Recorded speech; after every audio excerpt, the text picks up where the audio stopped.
MP Tejaswi సూర్య వ్యాఖ్యలపై తెలంగాణ వ్యాప్తంగా నిరసనలు వెల్లువెత్తుతున్నాయి. హైదరాబాద్ గన్ పార్క్ వద్ద ఖైరతాబాద్ డీసీసీసీ అధ్యక్షుడు మోత రోహిత్ ముదిరాజ్ ఆధ్వర్యంలో ధర్నా నిర్వహించారు.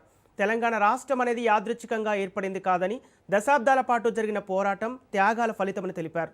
సోనియా గాంధీ నాయకత్వంలో కాంగ్రెస్ ప్రభుత్వ సంకల్పంతో తెలంగాణ సాధ్యమైందని చెప్పారు. జోహార్ తెలంగాణ మన వీరులకు, జోహార్ జోహార్ జై తెలంగాణ, నరేంద్ర మోదీ హాయ్ హాయ్.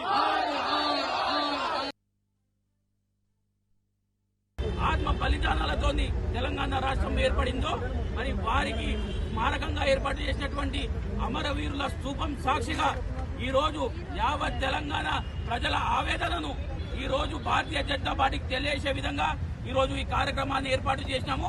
ఖచ్చితంగా ఇంత మండు టెండర్లో కూడా ఇంత పెద్ద సంఖ్యలో కాంగ్రెస్ పార్టీ నాయకులు, కార్యకర్తలు, తెలంగాణ రాష్ట్రం కోసం పనిచేసినటువంటి ఉద్యమకారులు కూడా మరి పెద్ద ఎత్తున రావడము, భారతీయ జనతా పార్టీకి బుద్ధి చెప్పే విధంగా మేము కష్టపడి ఎటువంటి పోరాటానికైనా సిద్ధంగా ఉన్నాము. ఈ రోజు అమరవీరుల స్తూపం సాక్షిగా భారతీయ జనతా పార్టీ నాయకులను హెచ్చరిస్తున్నాము. వెంటనే తేజస్వి సూర్య ఈ వ్యాఖ్యలను వాపస్ తీసుకొని యావత్ తెలంగాణ 4 కోట్ల ప్రజలకు క్షమాపణ చెప్తావా బిడ్డ? లేకపోతే నిన్ను కాదు కదా, భారతీయ జనతా పార్టీకి సంబంధించినటువంటి 8 మంది పార్లమెంట్ సభ్యులను కూడా తెలంగాణ రాష్ట్రంలో తిరించే పరిస్థితి